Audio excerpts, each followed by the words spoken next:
It's chaos. It's a different type of Sunday scary. It's your newest obsession. It's Dirty Driving, a Formula One podcast. We're the Hornsby sisters. I'm Katie.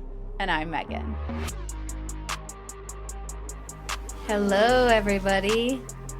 Hello, hello. Welcome back to yet another episode of Dirty Driving. We are in the middle of the summer break, so happy summer break. I hope everyone is surviving these long, dreadful 3 weeks without Formula One. And we are gonna deep dive on another team because why not? And we are almost done with the 10. I believe this is 7. Oh, no, this is 8, Team 8. So, yeah, we're just chugging along, and happy summer break. Yeah, this week we're going to focus on Williams, and this is a deep dive that should have arguably been the easiest to put together, to research. It's in fact been the hardest one because there is truthfully just so much to talk about Williams, and it's kind of impossible to decide which direction you want to go because obviously we don't have time to talk about the entire history of Williams F1 team and all of its name iterations, all of its years of success, but also years of failure. There's so many players we could talk about. Really, truthfully, Sir Frank Williams for probably entire seasons. I think every documentary I've seen has not even fully covered. They've had to take stuff out, but I would argue that you could probably spend a whole episode talking about Claire Williams. You could talk about Virginia Williams, which Katie and I read a book about, her take on the whole history, her whole experience as being like a mother figure to the team. But so this one we're definitely we've shrunk it down. We've taken just a little subsection of Williams, and of course we're gonna bring you all of the content about Alex Albon and our Nutella loving Nicholas Latifi. Yeah, I would say when I was, doing my research for this episode, it helped that we had read that book that Virginia Williams wrote, and I watched a couple documentaries as well, but it's insane to me how long Williams has been in F1, how many seasons, not like seasons as in seasons of F1, but seasons of change that they've been a part of, and to see them still on the grid. I desperately miss Claire Williams being on track. I think she was just a shining star for all women who want to get involved in F1 or are already involved in F1. It was kind of hard, putting this episode together and knowing that we weren't going to talk about, spend the current years talking about Claire. So yeah, I'm excited to talk about Williams. I think they have definitely been through the ups and downs that Formula One has to offer. Yeah, no, I think it sparked my interest in the beginning because they were like the ball and on a budget team, and you couldn't help but want them to have a glimmer of success, even if that success was making it to Q3. To me, that was like a celebration for Williams. I watched a documentary today on YouTube. It's called Williams F1 in the Blood, or Formula One in their blood, in the blood. I'm not sure which it is, but you can find it on YouTube. And there's this part where Claire is celebrating a podium win way back in the early, I don't remember which year it is. First they celebrate Pastor Maldonado's win at the 2012 Spanish Grand Prix. And then they also showed a clip of Claire celebrating a podium win. And I just feel for them. I love that about them, is that they are a team that have had success. They had success in the 1990s, and they haven't, won a championship since 1997 with Jacques Villeneuve. So you can see that any glimmer of success, even of George Russell P2 in a dumpster fire of a Spa Grand Prix, or a Belgian Grand Prix. I call it the Spa Grand Prix now because they were in the rain, literally at a different version of a spa.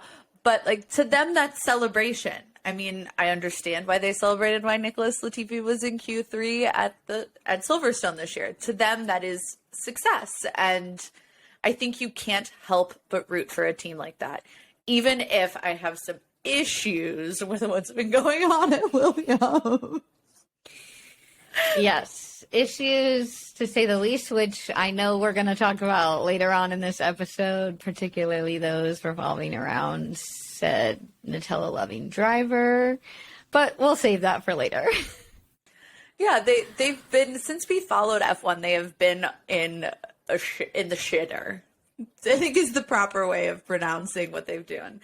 They've had no money. In fact, in that documentary is the scene where Claire Williams is like, yeah, we have like $100 million or 100 million sterling. They're talking about the pound, the British money. But she says that. I'm like, that's nothing when you think about what a Mercedes budget is. And so you understand why they've been in the shitter. In 2018, they ended P10 with only 7 points. That was the last year that Stroll was on the team. I always forget that the Stroll family was a part of it. TB to that one time he did really well in Baku. And then in 2019, we had only 1 point for the team and they ended up in last. That was Russell and Kubica. And then in 2020 is the worst year that they've ever had in history. They had 0 points. 0. Goose egg. Nothing. Nada. Zilch. 0. And when I say it was literally the worst year in their history, I mean, like, literally, you can't be worse than having 0 points in last. You don't get negative points. No. In F1. It would be funny. But that was the year of Latifi and Russell. And then last year in 2021, which is weird to say that it feels like 2021 was 3 years ago, but in 2021, they had 23 points. They ended the year in P8. The only teams behind them were Alfa Romeo and Haas. So, I mean, I guess that's a little bit of a consolation. They weren't last year. But really, that was a big hit that was really bolstered by, that's the word I'm looking for, by George Russell's 16 points that he scored last year. Primarily that P2 in Belgium. Also, Hungary was a good time for them last year. So, yeah, I think that it's been a ride being a fan of F1 and actively watching races and seeing Williams. And now I think we have some questions we have to like really dissect. Like, can Williams be a midfield team? And B, can they ever get back to this 1990s success? Their ownership, the new ownership, clearly believes they can, or they wouldn't have invested the money to buy the team and keep the brand. Do we think that they can get there? I really don't even know if I want to say yes or no to that. I don't know what they're actually capable of right now. Part of me believes that there is hope, and part of me believes that there is no hope. It's definitely a tricky situation when last year we saw some of that good hope of not being in last place, of new ownership, excitement. But this year I was expecting a bigger difference, especially with the new regulations and the changes, and hopefully, the idea of it making the whole grid competitive. Unfortunately, we just haven't quite seen that yet with Williams. It's sad to say, but I really didn't think that they would be anywhere else but last. Like, I wanted them to be, but I didn't really expect them to be anywhere but in the back of the pack. I think that's because the budget really hasn't caused the front runners to suffer yet. The whole point is, like, the budget would be what brought them closer, and they're still clearly a balling on a budget team in terms of their performance. And really, I expected a lot from Alex Albon. We're seeing that. So it's interesting. Like, I just didn't expect them to be, maybe I didn't expect them to be last.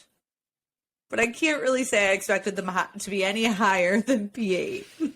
Yeah, well, excuse me for saying this so soon and so early on, but I feel like when half the team is dead weight, as in, like, one of the drivers gives off the feeling of dead weight. There's not much you can ask for from them. I don't know. Maybe that's harsh of me to say. We'll have to see. We'll see what we conclude at the end of this episode. All right. Well, I was blessed to talk about Alex Albon this episode, and he's most well known for his quick stint at Red Bull and then his fiery red hair return to F1 this year. Alex Albon has never been one of my favorites. I can't tell you why. I just feel like he's rubbed me the wrong way. I was disappointed in his performance at Red Bull, but learning more about him and seeing his change in attitude and overall, I think, racing ability this year has granted me some good wishes for Alex Albon. So I'm becoming more of an Alex Albon stan. He was born in London in 1995, I believe, to Nigel Albon, a former British racing driver who participated in the British Touring Car Championship and the Porsche Carrera Cup. His mother, and forgive my pronunciation of this, Kankamol, is from Thailand. And so something that's really cool about Alex is that he is dual citizenship in both has British citizenship and a citizen of Thailand. And he actually races under the Thai flag. So he was allowed to choose which one he wanted to race under, and he chose Thai. So he started competitively racing in karts in 2005 at the age of 8. So a little older than what we've seen in other drivers. And he actually won his local Hoddesdon championship. The following year, he started racing in the cadet class, finishing first at the Super 1 National Honda Cadet Championship. And then the following year, he placed second in the same championship. In 2008, he moved up to the KF3 class where he stayed until 2010, so spent time there. And he won plenty of championships. I'm not going to list them all out, but he won more than 5 different championships throughout those years. In 2011, he actually graduated to KF1, placing second in the WSK Euro Series and second at the CIK FIA World Championship. So had a lot of experience within karting and a lot of different championship sessions. But let's really talk about his path to F1, because in 2012, he graduated to Formula Renault 2.0 Euro Cup Series, where he drove for Epic Racing. And he finished 38th out of 49, having a tough year and not scoring any points. So the transition up wasn't an easy transition at first. However, the next year he joined the KTR team to race in the Euro Cup Formula Renault 2.0 season and finished 16th out of 36. So we saw some impressive growth from year 1 to year 2.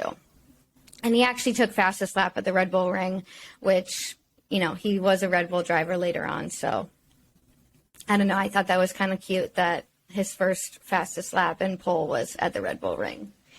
In 2015, Albon switched to the European F3 racing with the signature team, finishing 7th overall with 2 pole positions and 5 podiums.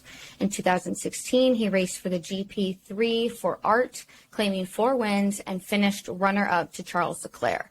And I love when I read about their journey to Formula One and I start the timeline in my head of who raced with who and who competed with who, because it just reminds me that they have been driving together for far many more years than just that we've seen them race together in Formula One. And in 2017, he graduated to the FIA F2 championship with the same team, Art. And he actually missed the Baku round due to a broken collarbone from a mountain biking training ride, but came back for round 5, still with his collarbone broken, and finished 10th in the Drivers' Championship this first F2 season, scoring 86 points. So it might seem silly that I wanted to include that little fact that he came back and raced with a broken collarbone, but I think, again, that just shows how committed Alex is to the sport and how committed he was to getting back into the car. In 2008, Dam's team announced that they had signed Albon for a season along partner Nicholas Latifi. So actually, these two have been partnered in previous years. And he took his first win after taking pole in Baku. He actually had a stall in the grid in the last race in Abu Dhabi, which ended his title chances, leaving him third in the championship behind both George Russell and Lando Norris. And here's another little interesting quip for you that I did not know until I started doing my research on Alex, but he was actually signed by Nissan for their Formula E team for the 2018-2019 season, but was released at the start of the season to move over to F1 and drive for Toro Rosso, starting his Formula One days. So Alex's relationship with Red Bull, which ended 7 years prior after he was a part of the junior driver program for a little bit, was restored upon signing to drive with Toro Rosso for that 2019 season, becoming just the second Thai driver to compete behind Prince Bira, who competed in 1954. In 2019, he started the season with Toro Rosso, but after the Hungarian Grand Prix, Red Bull announced that Alex would be replacing Pierre Gasly from the Belgian Grand Prix onwards, and that Pierre would be switching back to Toro Rosso. And Red Bull at the time stated that the team would use the next 9 races to evaluate Alex's performance in order to make an informed decision about who was going to drive alongside Max in 2020. We all know that Alex went on to race for a second year with Red Bull before he was replaced in 2021. But in 2019, he ended up finishing 8th in the Drivers' Championship with 92 points and received the Rookie of the Year award. So I think it's also insane to think back to those times of watching and seeing a rookie drive for Red Bull, because that seemed out of the picture with Daniel Ricciardo leaving and Max Verstappen. I know that they always, choose a rookie to make them and help them grow up, but it seemed weird in the moment to me. No, I don't think it's weird at all. That's literally their MO. It's weird that they brought in Checo. Yeah. Okay. That is the anomaly. Maybe I'm thinking incorrectly, but I don't know. It was just weird for Alex Albon. That whole situation is weird, and I'm not going to go down the rabbit hole of me starting to complain about that. But I think just the switch of choosing Pierre Gasly, who had been in Formula One, and then replacing him with a rookie when they were, looking for that strong second driver to stand up to Max, I think maybe is where it felt weird. Maybe not that he was, a rookie, but yeah. I don't know. I think that's their history, though. Like, they ditched Daniel Kvyat to bring up Max Verstappen. They do that all the time. They're just like, let's ditch one and find another. They're the most toxic team of just like dumping a driver and be like, we'll just put somebody else in there and hope that this works. Yeah. It's literally their toxic mentality. And if you, seriously, we should have all seen it coming with Pierre Gasly. They fucking did it to Kvyat. Yes, you're right. You're correcting me, and I appreciate that because you're right. She loves to hear she's right, so I like to tell her too. All right, so in 2021, that was the year that he was demoted to the role of test and reserve driver for Red Bull, and his seat, like Megan said, was taken by Sergio Perez. He took on a coaching role for Yuki Tsunoda, actually starting at the 2021 Turkish Grand Prix. So he shifted from being an active driver to being somewhat of an advisor to Yuki, and also just present on race days and, sitting as that reserve driver in case there were any issues that needed to come up. But during this time, he actually participated in DMT, which is a Grand Touring car series based in Germany, and it's modified version of Group GT3 Grand Touring cars. He participated in 14 of the 16 races and won his maiden DMT race at the Nuremberg Ring, becoming the first Thai driver to win a DTM race. So kept himself busy during that season off. And I recently read an article where Capito was talking about how I think adding Albon is the best that could have happened to the team. But what Capito was underestimating was what he had gained in a year outside of the car.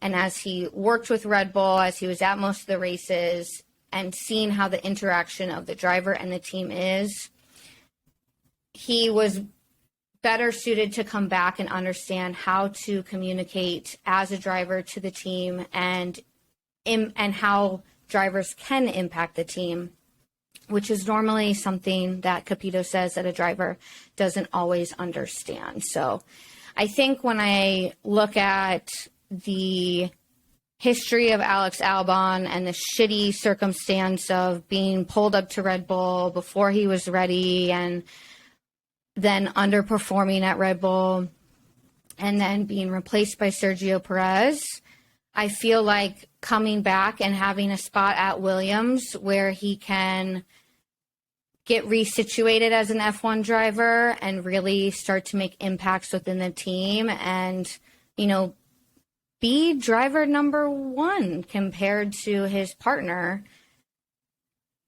I'm very, very, very excited to see what next year Alex Albon has to show us. And we could be in for something good once this year of warm-up is over with. And they maybe find somebody who can help them build a car. Yes. It's all contingent on that. I'm just afraid he's going to get stuck there and is going to be at the shit Williams for his entire career and is never going to get a chance out of it. Yeah. Which is probably going to happen. Yeah. He's definitely, it's wild when you think about that there are only 6 top driver spots if you consider the top 3 teams, and how some of these drivers are just there on these teams with shit cars, shit teammates, and that's just what their career is going to be. Almost as the supporting role of Formula One. I think that's maybe just what happens when you want to make $1 million and drive a fast car, but you're not, the next Charles Leclerc or Lewis Hamilton. You sit there, you make a shit ton of money, you drive the car fast, but that's why a lot of teams say that their goal isn't P1. They know that's unattainable. The goal is making it to Q3 and getting some points, which is fine, if that's what your plan is. But I understand people like Sebastian Vettel, who is a 4-time world champion at Red Bull and then is at Aston Martin, is like, look, I don't enjoy going for P9 or P10, really not even P9, P10. I don't want to scrap for 1 point. I'm used to scrapping for 25 a championship. And a championship. And so you temper your expectations. I don't think Lewis Hamilton would be thrilled to be like, well, my post-Mercedes career is at Williams going for Q3. It's not ever going to be Lewis's dream, but that's because he's been to the mountaintop, you say. Nicholas Latifi, who we're about to talk to next, who every time I say the name, May rolls her eyes. I'm estimating, but she seems particularly unthrilled that I have to talk about Nicholas Latifi next. And look, I was pretty unhappy when I realized that I personally picked Nicholas Latifi to talk about. She did. Not my greatest moment, but I will fully say that I'm learning about him. I wouldn't say that I have come to find him particularly interesting. I haven't come to find some nugget of hidden gem to talk about Nicholas Latifi and to be like, hey, he's really interesting. Everyone care about me. But the one thing I did find, and I've come to understand, is why he even ended up in F1 to begin with, which for me has always kind of been in the back of my head. I can look back and understand, the mechanics of him getting into F1, but really why is he here and why is he stuck around? So that's been the nugget I've taken from all of this, is this greater understanding of the role that our Nutella-loving groundhog killing, I had to throw that in there, in Canada from this past year, but the GOAT Tiffy himself, who has truly been like literally at the back of the grid and the butt of all the jokes. Literally the GOAT Tiffy meme that Will Buxton even referenced is A, painful, and B, amazing at the same time. It's a dichotomy that I can't work through in my head.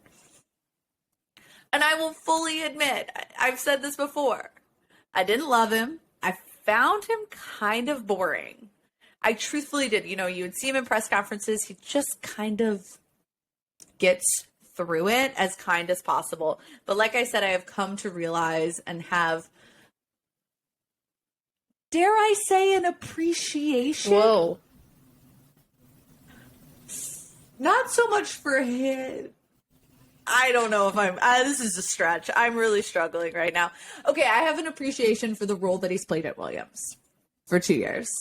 I think that role is over, but I have come to appreciate his wingman status to George Russell. And now his unfortunate wingman status to Alex Albon. Okie dokie. So, in terms of Nicholas Latifi's existence in F1, it feels a lot longer than it actually is for some weird reason. It's almost like a cold that won't go away, that just like lingers. That's Nicholas Latifi. He has had 52 Grand Prix starts. Yes, that number did shock me. His highest grid position was P10. That was this year, Silverstone, when he made it to Q3. And I literally thought I was hallucinating. I will admit I wasn't on painkillers for my finger surgery at that point, but I did think I was hallucinating. Maybe it was the lack of caffeine. His highest race result is P7. Again, thought I was hallucinating, and then I remembered Hungary last year. But in total, I'm sorry, I'm laughing through this. I shouldn't be. That's not respectful. That's very rude. I certainly apologize to Mr. Nutella himself, Sofina Foods Jr. He has 7 points in F1. 7. I bet $1 million that I don't have that Mick Schumacher will leave this year of F1 with more points than Nicholas Latifi has in his career. I think that okay. Yeah. I think that's a good bet. We're going to go with it. Yeah. $1 million that I don't have. I love this. It's Monopoly money. It's fake money. It's imaginary money. But it was so funny, Katie, when you mentioned that Alex Albon started karting late. Nicholas Latifi is, I think, the current driver who started the latest in his life. He started karting at the age of 13, which is essentially ancient. And again, I'm still pissed at my parents for not forcing me to be into karting. You had up until the age of 13. There was a lot of opportunity. You clearly failed it. Mom, I'm putting it in the book. Nonetheless, 11 years later, he's a Formula One driver. Blows my mind. 11 years. If he can do it, I probably can't do it because I'm not the heir to a food production company. Meh. So, nonetheless, he starts at the age of 13, and in 2012, we're going to fast forward, he moved to Europe. He moved to Europe to, continue into single-seater. There, he was in F3, he was in Formula One 3.5, he was in GP2, and he was in F2. I'm just going to speed ahead because this is the part of Nicholas Latifi that is actually fascinating to me. So 2018, he's in F2. That is the year that George Russell was the F2 champion. Lando Norris came in P2 that year. Alex Albon was P3, and Nick de Vries was P4. So 2018, Nicholas Latifi is in F2. He gets outperformed by those four. He ends the year in P9. Ugh. 2018 was an overall massive step back from him. He was fighting to change his and adapt his driving style, his racing style. He was teammates with Alex Albon, like Katie mentioned, who was fighting for the championship, ultimately would get his ticket to F1. But really, 2018 was like the dip in his F2 performance, and is the beginning of the story of why he even got into F1, because the next year in 2019, he ends the year P2 in the championship behind Nick de Vries, who won. He had 4 wins and 8 podiums. So this massive shift from being in the shitter in P9 behind people that he would race with, against in F, well, with and against, because he was teammates. Wow. With and against. Can't get my grammar correct today. From that horrible year, which I'm going to call a horrible year, 2018, his massive dip to the 2019. And that was a massive, massive part of why he got the call up to Williams into 2020. It's because he was able to overcome that disaster. He was able to take, a year of struggling and turn it into a year of success. I think ultimately, I can't fully say this, but there had to have been some part of the Williams team, Claire Williams, that was like, well, maybe he can take a bad team that he wasn't on and bring it to some success alongside George Russell. But there was more to him coming to Williams than just that. A or B. We'll put A as his ability to overcome disaster. B is he'd actually been a test driver for Williams. So he had had multiple F1 practice sessions. So he was familiar with the machinery. B, C. Wow. I don't know. My letters, along with not knowing my grammar. C, I'm going to say it's right time, right place. And truthfully, I think that is the answer to most of the reason why X driver gets the spot over Y driver. It's right time, right place, contracts, negotiations.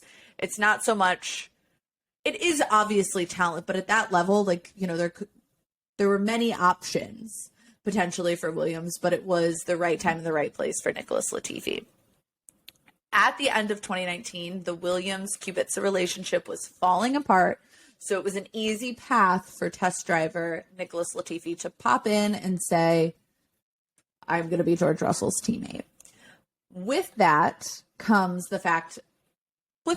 number D, or letter D. Fourth reason is that Claire Williams was looking for someone with George Russell's personality. And Nicholas Latifi and George Russell had a very similar personality. It was one that was positive, it was friendly, it was motivational, and that's what Williams needed. I literally said at the onset of this episode that 2019 saw the team with 1 point.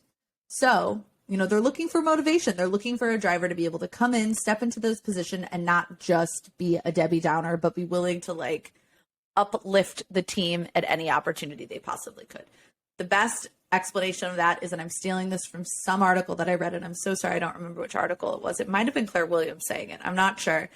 Don't quote me on this. But basically, they wanted two Russells in the car. They wanted not necessarily Russell's driving style, but they wanted his personality to motivate Williams.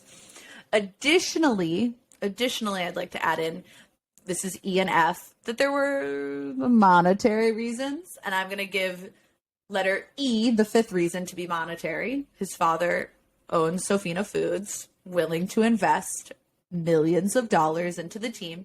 And F is also going to be monetary reasons, because he came with sponsorships, Sofina Foods and Lavazza, which is the Italian coffee that my aunt and uncle introduced us to a long time ago.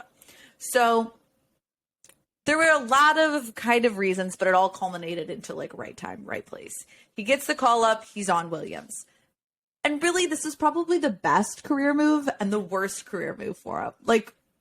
Right timing for him to end up in Formula One, but the worst timing considering he is teamed up with George Russell.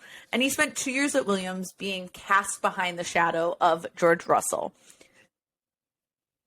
And that's really just the most unfortunate thing to happen, because not only was he joining the team at a time when George Russell had just outperformed his veteran Grand Prix winning teammate, Robert Kubica, he would then go on to be outperformed by George Russell at basically every opportunity except for Hungary last year. And that's rather unfortunate for Nicholas Latifi. So at the end of all of this, I don't really want to go through the stats of the last 2 years. I think it's enough for me to just say he was heavily outperformed by George Russell in those 2 years. George Russell leaves at the end of 2021 to go to Mercedes, which he had rightfully earned. And this was going to be, 2022 would be the year that essentially Nicholas Latifi could actually perform. And I'm going to leave his story there, because I think we're going to circle back to it at the end. I want to do a deep dive on, where does Latifi stand with Williams? But truthfully, his path to F1 was helped by his financial backing, but it was right timing, right place. But ultimately, I think it was the worst timing, worst place for him because he was constantly compared to George Russell. And now that he's not with Russell, he's constantly being compared to his new teammate, Alex Albon. And it just shows that he's just not really a good driver. And I think he hid last year. I fully think that he hid last year because all of us were so focused on how awful Nikita Mazepin was that he got another, like it was like a little distraction. None of us could really look at Latifi because we were focused on how good George Russell was doing and how awful Nikita Mazepin was doing. So he skated by. And now this year, he can't really hide. Yeah, Megan and I talked about that at the beginning of the season. I think we were, 2 races in, maybe 3, and we came to that conclusion of he's actually awful. He's the only driver to not score a point this year.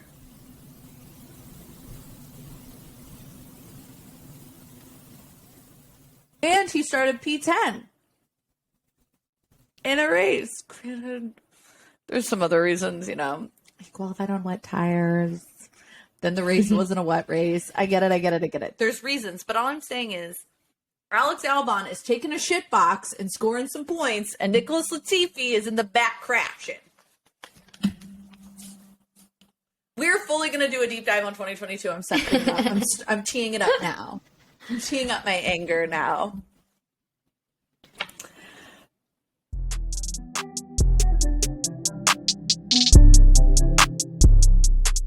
This podcast is brought to you by Racing Thread, Formula One clothing for any occasion.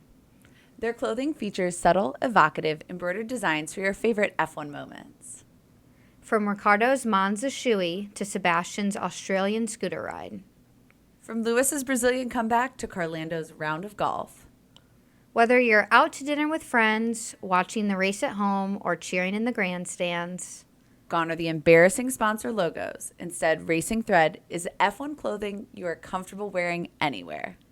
Right now, Dirty Driving listeners can get 15% off Racing Thread's entire range of t-shirts, sweatshirts, and polos using the code Dirty Driving. That's Dirty Driving, all capitals, no spaces, for 15% off their entire clothing range. Head over to racingthread.com to shop F1 racewear for anywhere.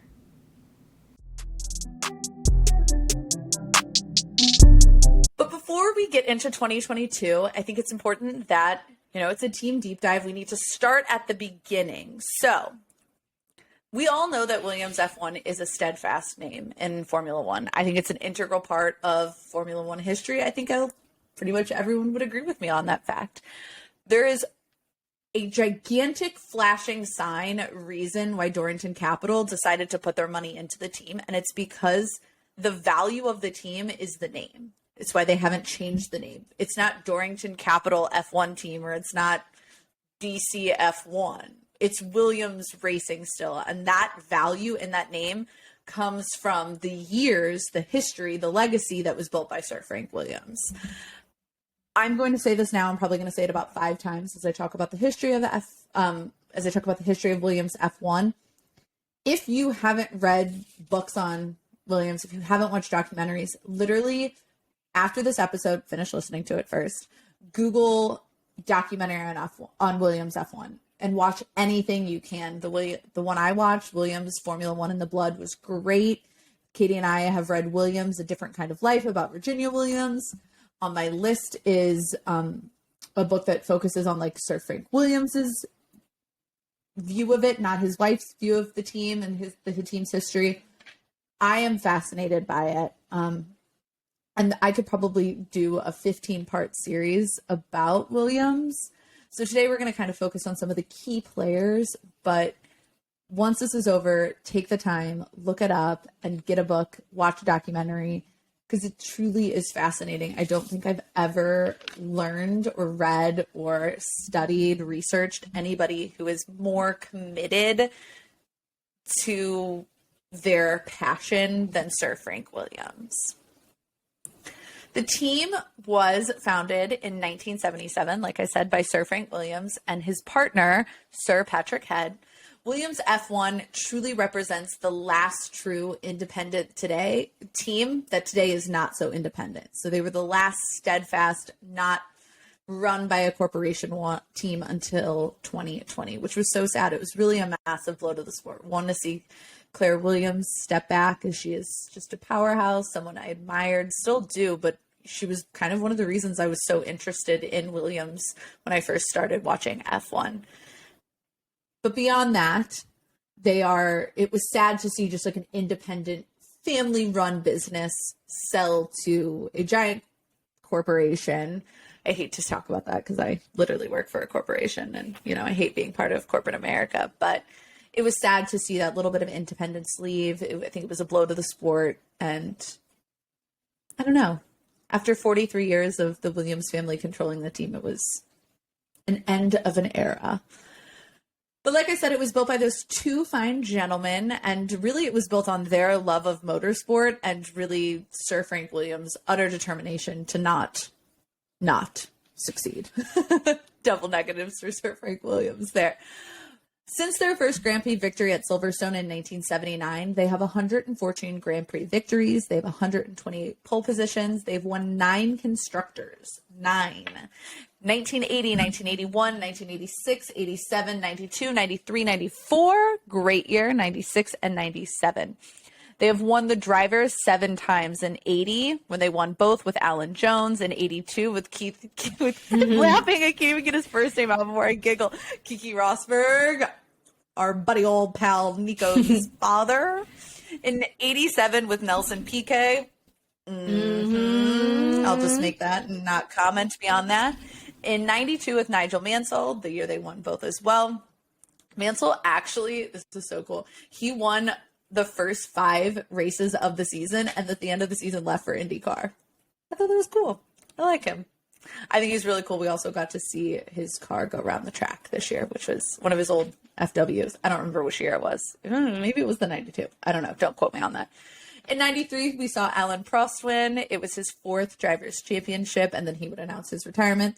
This year, they won both. Then in 96, Damon Hill won. They won both that year. And then in 97, Jacques Villeneuve won both as well. Led the team to both. The team won both, whatever. But that was the last year that they've won a championship, was 97. So before Katie Rose Hornsby was even alive. That is an accurate statement. To put that into perspective. It has been 24 long years, 25 long years. The last time they won a race was 2012, the year I graduated high school. Yes, that disgusted me when I realized that. It was Pastor Maldonado who won the Barcelona Grand Prix. And the last time they podiumed was last year with George Russell. But I don't really know if that counts. I guess technically in the rule book it does count, but it still hurts my soul. So, like I said, we could talk about Williams for hours and hours and hours, but the content of this entire season's deep dive on Williams is to talk about the key players. So we're going to talk through Sir Frank Williams and Sir Patrick Head. And in the middle, we're going to talk about Claire Williams because we can't have an episode without her. And then we're going to talk about the key players now, specifically Dorrington Capital. The fact that there's a freaking royal connection that it took this long for me to realize, I don't know why I didn't figure it out. Maybe because I went through a series where I was like not learning about the royal family, or not trying to learn about them. And then ultimately end with today's CEO, Jost Capito, who is an intriguing. Fellow. I'm going to go with it. That's a great way to put it. Unique, eccentric. I'm going to go with intriguing, unique, eccentric, which I think are technically all synonyms of and kind of each other, but still. Nonetheless, we must, of course, begin with Sir Frank Williams. Williams exists and it has its legacy because of this one man's determination, commitment, and unyielding passion for the sport. That's it. Full stop, period. And you can end the episode there. Done. Deep dive complete. Obviously not, but I'm just saying, like, that is the story at Williams. It is all because of really, truly his dedication. I hate to, like, kind of go back to some of his sad moments, but I have to go back to some of his sad moments. So, in 1996, Frank Williams Racing Cars was founded by Sir Frank Williams before he was a sir. In 1969, 69, he graduated to Grand Prix Racing with Piers Courage as their driver. Courage finished second 2 times that year in that season. We're going through this quick, guys. We're going through it quick because I don't want to give you a full, I mean, it could, like I said, 8 episodes. We'd still be on like Frank Williams before he even had a racing team. So then in 1972, he ran their actual first F1 cars that were built by like the Williams Works team. But unfortunately, Henry, their driver, crashed it and destroyed it in its first race. So then we fast forward again to 1976. He partners with Austro-Canadian industrialist Walter Wolff. He partnered with him because 2 sponsors fell through. Unfortunately, what happens is when Wolff purchases the team, Frank Williams becomes an employee, not a part owner. So he works as an employee until he decides to leave in 1977. He left to form Williams Grand Prix Engineering with his co-founder, Sir Patrick Head, which we're going to talk about here in a minute. And what unfortunately has become such a pivotal part in his history is the fact that he led that team from 77 to 1986. And then in 1986, he suffered a horrible spinal injury after leaving the Paul Ricard circuit right before the 1986 season. What is so unfortunate is that accident has become so ingrained in his history, when I think the bigger story is that after his accident, Sir Frank Williams didn't stop. He didn't slow down. He didn't change his ways. He was just as committed to running the team. And so from that accident, he, pushes through the initial recovery, not easily, was kind of discussed in the Virginia Williams book, but he pushes through that and he still continues to lead the team up until he hands over the reins in 2012 to his daughter, Claire Williams. This is where I'm going to take a moment to plug that Virginia Woolf is an author, Virginia Williams book, because she really focuses on how life was outside of F1. It's about F1. They reference F1. They talk about what's happening. They talk about how she had to deal with it. But really, I think she is ultimately like the silent hero in Williams. Like Sir Frank Williams is the reason it exists and it has a legacy. But Virginia Williams is the silent hero. She is the reason it kept going because she was his primary caretaker. And that was her role in the team. And so highly recommend the book. Highly, highly, highly recommend like taking the time to read it and, learn about it. I want to do like a full deep dive on her one day for the podcast. But ultimately, he has that horrible accident in 86, returns to lead the team, and then leads the team through their success in the early 90s, middle of the 90s, and then would continue to lead the team even in the struggles in the 2000s up until, like I said, he gave it over to Claire Williams. Here is where we need to introduce Sir Patrick Head, who was his co-founder. He is often not spoken about a lot. In fact, in most of the stories about Williams and talking about their original foundation, they kind of skip over him quite a bit. They mention him, they talk about him, but they don't really mention how integral he was to it. And that's kind of sad, but I think it rightfully so. He's not rightfully so, that sounded bad. Like, I think it makes sense because Sir Frank Williams has become such a legend of the sport. Nonetheless, let's talk about him because I think his story is really interesting. So he actually decided against joining the Royal Navy, and he graduated from University College London with a degree in mechanical engineering. After that, he left school to join the chassis manufacturer Lola, which is where he meets Williams. And then in 76, Williams approaches him to lead the development of the future Williams Grand Prix engineering. So brings him on. They co-found Williams Grand Prix Engineering. And then in 1978 is when the first car that Patrick had designed, the FW6, makes its race debut. So he was like designing the first Williams that would then lead them to success and ultimately, their first Grand Prix victory in 1979 at Silverstone. Gotta love that. A British team winning their first race at Silverstone. Nonetheless, he was there throughout the 1980s and the 1980s success. He, in the early 1980s success, working alongside Sir Frank Williams. In the 80s, he would move into a little bit different role. He actually kind of created this role within Williams. As a founder, I think you can just do things like that, which is crazy. But he moved into more of like the technical director role, where he oversaw much more of like the design process, construction, racing and testing. And he really was like the one to bring it all together. He actually is the one that kind of came up with that stupid or wonderful idea of the 6-wheel Formula One car that never actually like went anywhere, but that was all him, which I just think is so funny every time I think about that. The fact that we could see, like, just imagine if, Mercedes showed up with the 6-wheel car. We'd all in laugh. their faces.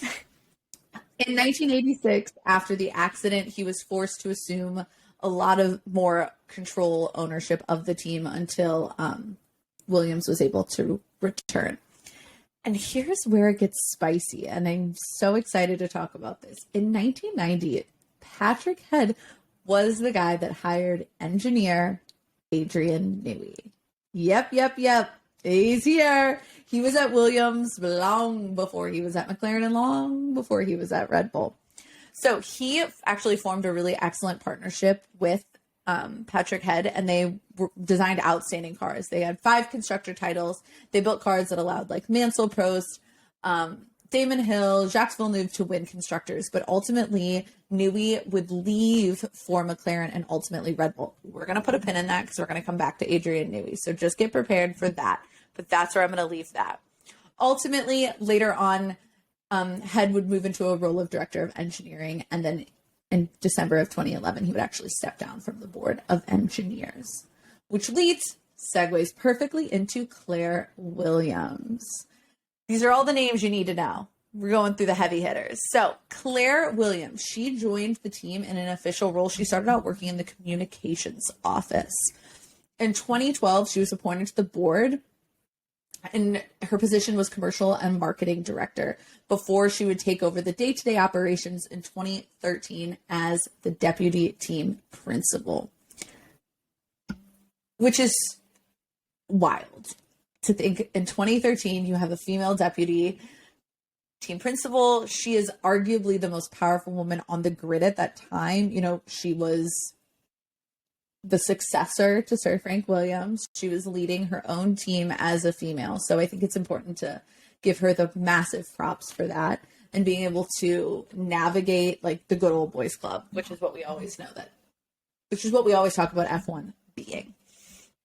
Unfortunately, after some years that we already mentioned, I won't go back through the terrible statistics. In 2020, the team was sold to Dorrington Capital. Dorrington Capital is a private investment firm. And so that ended 43 years of the Williams family and really Sir Frank Williams' control after 739 Grand Prix starts. Incredible. Yeah. Yowzas. It's a lot of Grand Prix. After 9 constructor championships, after 7 drivers championships, after 43 years, it all is over. Claire Williams would step down shortly after that. Her last race that she oversaw was the 2020 Italian Grand Prix at Monza. And I think like her words are the best words for this. As she said, "My family has always put our racing team and our people first, and this was absolutely the right decision. I know in them we have found the right people to take Williams back to the front of the grid while also preserving the Williams legacy." And that's what takes us to talking about their current ownership. Dorrington Capital LLC is a New York-based private investment firm. Every time I learn about a new one of these investment firms, I'm like, there's more of you? How many of there are you? There's so many of you. Is there really that many things to invest in? The answer is fuck yes.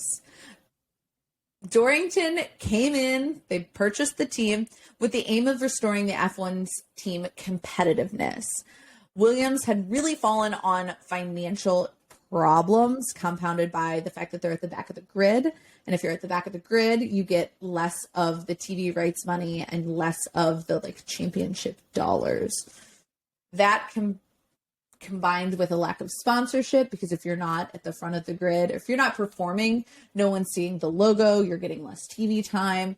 if your logos aren't being seen, then teams are going to back out. It's like a never ending cycle that Williams was stuck in, where they like had poor performance. They were losing sponsorships, poor performance, more sponsorships leave, because you need the sponsorship dollars to be successful. This was all compounded by COVID-19 really putting a damper on things for them financially. So Dorrington Capital has plenty of money, because that's what investment firms have. They step in, and really the goal was to bring back like the legacy of the team, to build back this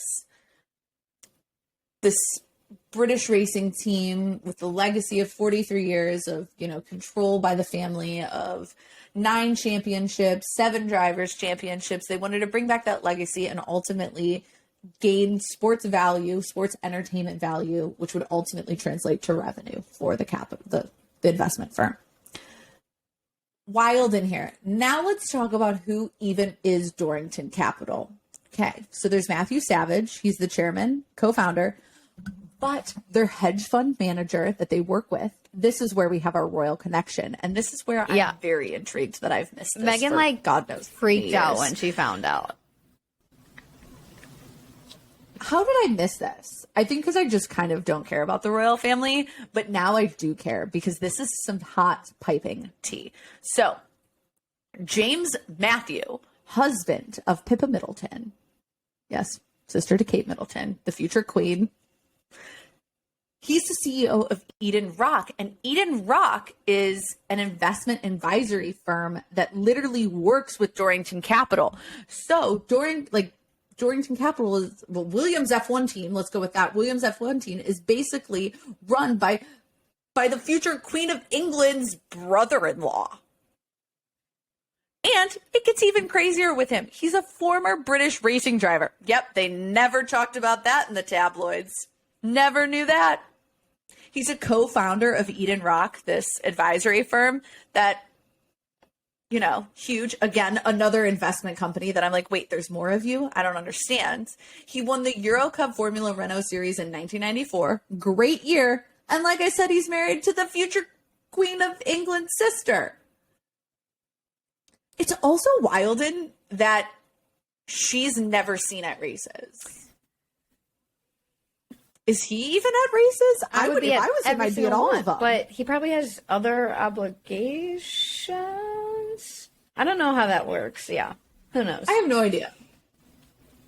I mean, I feel like if you're a CEO, you can pretty much do whatever the fuck you want. I.e. Lawrence Stroll. But no, it's just wild to me that this, investment company purchase a Formula One team, and suddenly you're like, and there's a royal connection, and he's a British racing driver. It just reminds me that it's a very small world that I'm unfortunately not intricately a part of. Nonetheless, it was purchased, the whole goal of them was to bring it back, but it was also, to make them part of this giant investment company. As a global brand, Williams is one of their assets in their very large portfolio. I won't go through the whole thing. But they're really committed to bringing cutting edge innovation and teamwork and back into the racing industry. And they're committed to doing that. And they're committed to doing that behind their CEO, Jost, which, like I said, weird dude. And the reason I can fully say weird dude is because if you haven't heard the Squeezes Balls story, you probably are. Yeah, you're missing out if you haven't heard the attention. Squeezes Balls story. He literally told, okay, let's set the scene. His driver has lost confidence in rallying. So he tells the performance coach, did you squeeze his balls? I'm sorry. I don't think that's allowed. I think that's sexual harassment. Nonetheless, guess what happens? A couple of seconds later, he asks the guy, did you squeeze his balls? And the guy says, yeah. And then his response is, okay, now you've got balls. Go for it. I'm sorry. And this man's allowed to lead a Formula One team? I don't know how this makes me feel internally. Part of me is like, that's weird as hell. And the other part of me is like, that's weird as hell. And then the other part of me is like, that's weird as hell. I am just, first off, I can't believe that no one in PR was like, stop telling this story. This is not a good look. Second off, this man is allowed to leave a Formula One team. And third off, has someone told Jost that maybe he should tell to grab his balls? Nicholas Latifi's performance coach to do this. But then I circle back to that is sexual harassment. Yeah, also, does and not Nicholas okay. Latifi even have balls? Because I don't think he does. That is rude. That's rude. I don't think we're allowed to say that. Sorry. Okay, thank you. But does he? All right. We don't know. Capito has never was asked somebody to squeeze his balls. I don't know. This is a lot. We're talking way too much about balls on this podcast. Hashtag stay dirty. But I'm just a little overwhelmed by the man that's leading Williams F1 racing. Yeah, just tell me about him, please. I feel like for like 20 minutes of recording this, I've been waiting and I've had so much anxiety about this story. Like this story about this man gives me so much anxiety. So I'm sorry if I'm just like overwhelmed by it. But every time I think about it, I'm mentally overwhelmed. He, in the mid-70s, was racing motorbikes. I don't know what that says about him, but that's where his story begins in my mind. He spent 5 years at BMW. Then he took a position in the Volkswagen Group. He joined the Porsche Racing. Sorry, Porsche. You can't join F1 because Porsche. I can barely pronounce your name. Porsche. Yeah. Porsche. That's even harder for me to say. Porsche Racing Division. Then he spent some time at Sauber. Then he went to Ford. He worked in Formula Ford, F1 with Jordan. He worked in the World Rally Championships. He led the team to victory in World Rallying in 2006 and 2007. Then he went back to Volkswagen. Then he was at McLaren. Then he went back to Volkswagen. And now he's at Williams. So he's bopped around a lot. I'm wondering if if all of that bopping around was trying to find like a break in F1, but that also begs the question, like, how long is he going to be at Williams? I don't know.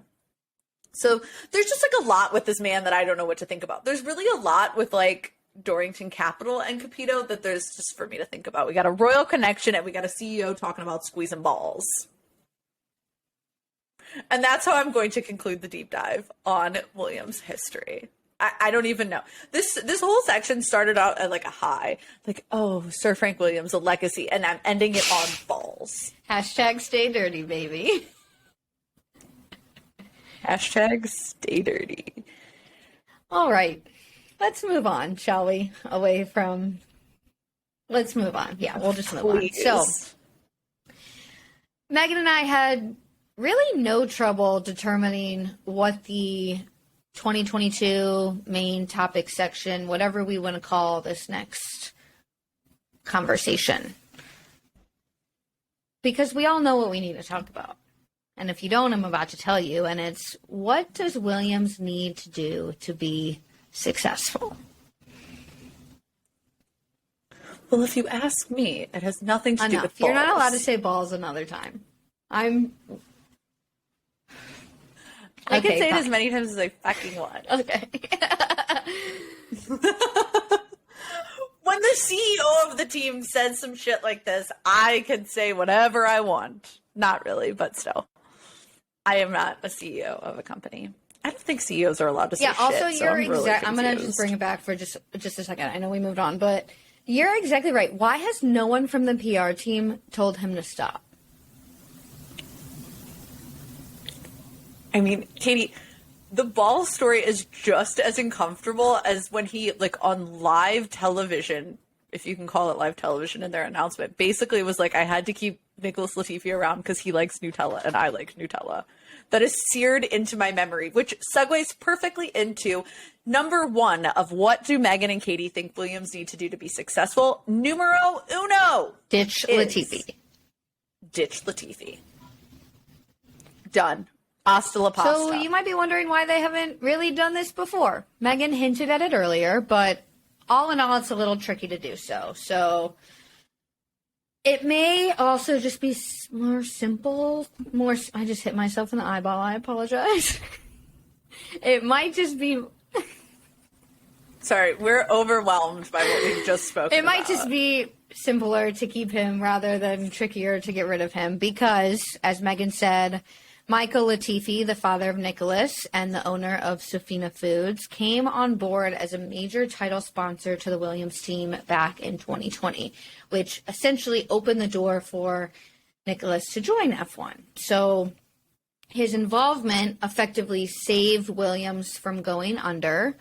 And as we are calling Michael Latifi, Sofina Foods money bags, even put up an offer for the team and almost pulled a Papa Stroll, but did not. However, here's the big however and the big but. With Latifi failing to score points and oftentimes costing more money than he is bringing in, Dorrington could look to end its partnership with Sofina, thus ending Latifi's career.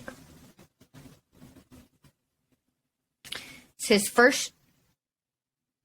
I don't think they need the Sofina We can money. find money. I'll find money for them elsewhere. I will sit on the side of the street and collect dollars for them. I know that will not get them where they need to be. They don't need it. They have Pippa Middleton's hubby of Eden Rock. They have Dorrington Capital. They have Matthew Savage. Great name, by the way. I secretly think that man's a vampire with that name as the CEO or the chairman of. I don't know the difference between CEO and chairman. To me, it sounds bullshitty and like unnecessary. But nonetheless, Matthew Savage, the CEO and co-founder, they don't need the Sofina Foods money. Look, Okay. I'd like to add a third point here, Katie. I truthfully think that the reason they couldn't get rid of him was because they didn't actually know Until this year. how bad he was. Until this year, because he's hidden behind George Russell. George Russell was always the shiny new object for them that was eventually going to get picked off by Mercedes. Nobody really thought he was that bad because they ended P8 last year in the Constructors, so it wasn't like a total dumpster fire of the year. But now that Russell's out and he's up against a new teammate, Nicholas Latifi should be the veteran of Williams. Alex Albon was out last year. He should have been performing this year, and he hasn't been. Albon has outqualified him every time but once, the British Grand Prix, and really, I think that was a lot to do with timing for Alex and the fact that Nicholas Latifi got really lucky in warming up his tires when no one else couldn't. And then he's been outperformed by Alex Albon at every race but Spain. His best result is 12th and Albon's is 9th. Literally, let me pull the stats. His average qualifying is 19th compared to Alex Albon's 15th. And that 18, I'm sorry, I said that wrong. Latifi's is 19. If you factor in his P10, which would skew them, that's pretty freaking amazing. If you take that out, he qualifies an average place of 19th. If you look at the average race result, Alex Albon is averaging a finish in 12th and Latifi's in 15th. He's literally crashed a shit ton of times. He crashed twice in Jeddah. He crashed with Stroll in Australia, which ultimately was found to be Lance's problem. And then in Monaco, he crashed behind the safety car, which I get was probably the car's issue because of the throttle. But you crash behind a safety car. That's pretty fucking embarrassing, bro. It's just time. I don't want to see his face. I don't want to see his name anymore. I'm sorry if that's rude, but I'm over it. And what's crazy is that this, desire to get Latifi out has only really become apparent this year. Like, we all didn't think he was great the last 2 years, but it wasn't this big conversation. There wasn't rumors that he was going to be replaced midway through the season like there are this year. It has become like the floodgates of making fun of Latifi and asking for him to leave F1 have just opened now that Russell's gone and he's compared to essentially what you would call like his rookie for Williams teammate, rookie-ish teammate. He should be outperforming Albon, but this year has been dominated by Latifi saying that he's not confident in the car. And I'm sorry. Not a good enough excuse for what we've seen. I'd also like to take a moment to realize that Valtteri was pulled up from Williams to Mercedes. So George Russell is the second Williams driver to be on the like Williams to Mercedes pipeline. Valtteri was brought up to replace Nico Rosberg. I don't know why I laugh every time I say that dude's name. To replace Rosberg after he retired. So it will be interesting. I think that Latifi will truly be replaced by another like placeholder that will eventually get pulled up to Mercedes, because Albon won't go to Mercedes. He's too in bed with Red Bull, which for better or worse is for Albon. a great segue, Megan. Great job to talk about who could even replace Nicholas Latifi. Who are our options? Well, there's three names. There's more, but I think there's three like that have been legitimate rumors this year. Let's first start with Oscar Piastri. There was a huge rumor.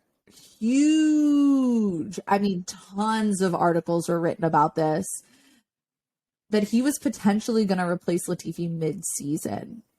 I don't think that's going to happen. Latifi has pretty much been like, that's not going to happen. I don't really know if I believe anything that he says, though, about this. But ultimately, I think with everything that's going on with Piastri, again, I'm just laughing because that makes me, that whole situation with Piastri, Alpine, and McLaren makes me uncomfortable. I don't think that it's going to be Piastri that fills that spot. So that leaves two other names. We have Logan Sargent and we also have Nick DeVries.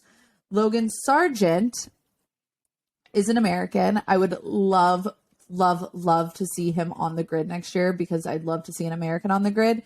He won the feature race at Silverstone, if you remember. He in F2. It was the first time an American had won. And he's had four podiums this year. He also won in Austria. He's considered a standout, and I think he's a good possibility because he's going to have an FP1 appearance at COTA. So we'll actually get to see him at FP1. But the other name that is around is Nick DeVries, who actually this weekend finished his Formula E season. Mercedes Formula E team won the championship, and his teammate Stoffel Van Dorn won as well, the drivers. It's unfortunate that, he ends his time at Mercedes Formula E team on not a great note for him personally, but it was awesome that his team actually won the championship. And I wouldn't be surprised if he takes the spot at Williams as a potential future option for Mercedes after Hamilton leaves, because Mercedes is definitely looking to post 2023. Not that I think that Lewis doesn't know if he's going to be done at the end of 2023. I think that it's all going to be dependent on, like, does he still want to fight? Does he still want to be in F1? Does he want to be does that want to be where his like focus is? But I do think that there is a lot of conversation at Mercedes about how do we get our next, driver potentially lined up to be on the grid and start getting some years, because never would they ever pull up a rookie. Don't see that happen. So that's kind of where we are. I am heavily rooting for Logan Sargent, but I'm also heavily rooting for Nick DeVries. It's very weird. And I swear if Daniel Ricciardo ends up at Williams, oh my God, don't say that ever again. Do not say that ever again. I just got a flashback of that man in that car, and I did not like it at all.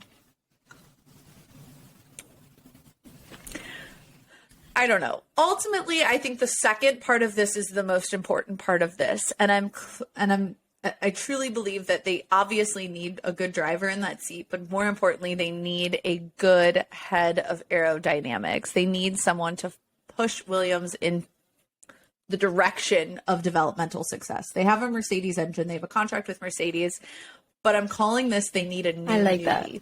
They need a new Adrian Newey. They're never going to find a replacement Newey, because Newey is just like one of a kind.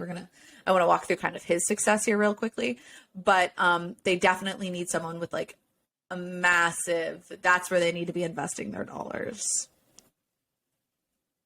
Maybe Nicholas Latifi's dad can buy an aerodynamics before they kick out Nicholas Latifi. Yeah. Good idea. Joes, take a look at a Haas's rule book. See how they, kept the money around until they got what they needed and they ditched them. Yeah. But Nicholas don't do horrible things like Nikita Mazepin. fine line there. Nonetheless, let's take a second to talk about Adrian Newey, because I think in talking about him, you'll realize why I think that Williams needs a new Newey. He is a former Williams employee. Like I said, he was a part of Williams. He was brought on by Patrick Head and was honestly like a massive part of why Williams found success. He was the chief designer during the early to mid 1990s when Williams was winning like everything, and he left Williams to go to McLaren and then left McLaren to go to Red Bull. The question is why the hell did they lose him in the first place? Well, in 1993, Adrian signed a contract extension with a clause that said that he would be allowed in major decisions about drivers. That didn't happen. And then Williams was like, it won't happen again. We're so sorry. My bad. Oopsies. And then in 1995, he signed another contract extension that allowed him to be integral in the conversations about drivers, engines, and technical battles. In 96, Villeneuve was signed without Newey being consulted. And when Newey was like, yo, bro, why'd you do that? Without consulting me. My contract says you have to. They're like, you were on vacation. Might be. Ultimately, I think the breaking point was what happened after that, when they dropped the contract with Damon Hill and they decided to sign Heinz Harald Frentzen again without Newey knowing. So twice they were like, oops, maybe it won't happen again. Then his good friend Damon Hill loses his contract to another driver, and Newey's like, peace out, I'm done. Ultimately, Newey would say that in his book, he would say no more decisions like at that point, he was like, no more decisions over lunch need to be made without my involvement. And he was promised that they would no longer make decisions where he wasn't at the table. And that didn't happen twice. And so he said, I'm done. There was a massive rumor that part of the reason he left was because he asked to actually purchase shares and was denied. In 2012, Frank Williams said that Newey wanted shares, and one of his biggest mistakes was not agreeing to offer him and like let him buy in and have a seat at the table. Newey would go on to say that he had loved, being at Williams, but there wasn't room for a third person at the table. And so, he wasn't a part of the decision-making table. He wasn't a part of the actual conversation. He was denied shares, and then he ultimately left. He would leave after 97, which is the last time that Williams won a championship. He joined McLaren for 98 and 99, which would see Mika Häkkinen win. So clearly, in the beginning, Newey was knowing the things. Then he would literally go on to find success at Red Bull. Newey was at Williams for the championships of Hill, Mansell, Prost, and Villeneuve. So I think that's proof that they need a new Newey right there. They need someone who is going to be a aerodynamic genius and bring them success, and they need to find one quickly. All right, next up on the reasons why Megan and I think Williams can do things to succeed is to keep Alex Albon. You've got a strong, steady driver who has just signed a multi-year contract to stay through 2024. And like we mentioned earlier, while I do hope there is an opportunity for Albon to grow into another spot, I think that would be a lock in the bag to see success and work their way into the midfield with keeping him on that team and keeping that relationship that I mentioned earlier that Capito talked about him being able to communicate with the team and get what he needs as a driver, but also give the team what they need as a driver, as a team. They got to keep him. They got to keep him. They can't lose him to AlphaTauri or Red Bull. They can't. They have to keep him. And I think a lot of his success comes from taking that year off and having to mentor Yuki. I think he learned a lot off track that has helped his success on track. Last but not least, number 4, and arguably I think the most important part, is they need to keep their financial backer. They can't be a part of F1 without the money, and so all of this is contingent upon the new ownership, Dorrington Capital, and Dorrington Capital providing them the resources financially to be able to hire someone like Newey to keep Albon around, maybe to keep Capito around. I'm really not sure. I haven't really fully baked my thoughts on whether or not I think he is going to be like the linchpin in their success or not. I don't think he's been around enough. I mean, granted, he's been here for a bit, but still. Weird dude. I don't weird know. Dude. Let's not he's go weird there dude. again. Weird dude. But weird dude. I mean, ultimately, Katie, like, do you think that Williams can find success? Because my answer is I think they're just a midfield team, and they will be just a midfield team for the next 4 or 5 years. I frame it as they can find success within the midfield, because right now they are a bottom team for me. Yes.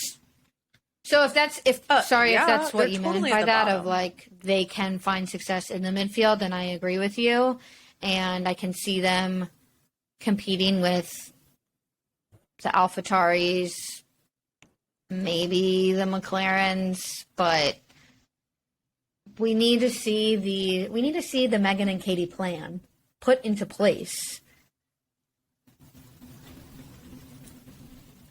You need to find a new Nui, and then I think maybe, in 5 years they could find success. I would love to see them be like a That'd be best nice. of the rest team, I'd be all right with that. but I don't know if that's going to happen. Okay, it is time to wrap up this episode, and that means we need to go through the reasons why you should be a fan of Williams. I think number one, first and foremost, is truthfully just full stop the Williams legacy. Sir Frank Williams is one of the greats. One of the reasons why F1 has such a rich history. So if you're not learning about him, if you're not taking the time to study him, read about him, learn about the Williams history, I don't know what you're doing in the summer break. Pick a book, read about Williams, pick a documentary if you don't like to read, but take the time to like invest in learning more about the team. It's really interesting.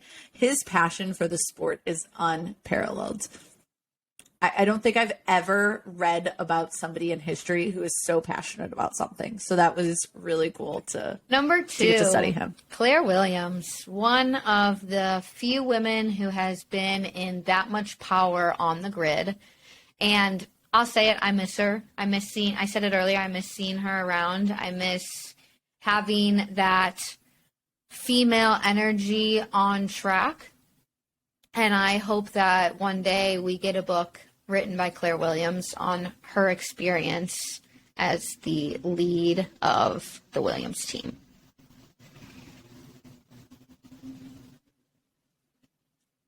Totally support that. I want a book about her. I want a book by her about her. I want her to tell her own story. And then third is, and I have to put this up here, I think you have to support Williams for the Williams to Mercedes pipeline. It brought us the likes of Valtteri Bottas at Mercedes, and now it has brought us George Russell at Mercedes. So I think it is, it'll be interesting to see if they pick another driver that is eventually going to be on the like Williams to Mercedes pipeline. And I'd like to see that, driver like learn and be a rookie and take, learn how to be an F1 driver there. I do think that's like an interesting part about Williams. I like to, even though they might not be at the front of the pack, like, comparing the teammates is interesting. And so I would like to see, if they bring in a new name, a new rookie that, watching them grow paired with Albon, yes, but not really for, the teammate mentality, but more to see like how a potential future Mercedes driver has the first couple finally, years. reason number 4, why be a fangirl? Why be a fanboy? Why be a fan person? All of the above. They're the great underdogs. There's no real reason why you should be rooting against them. You should be rooting for them. We love Williams. We support them. We want to see them do well. And you know what?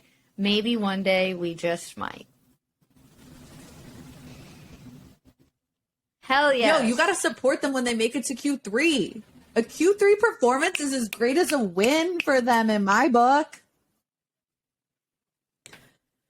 Up next, we are recapping the season thus far. Check out next week's episode, the mid-season recap, where we discuss all the drama so far and where the drivers stand in the championship.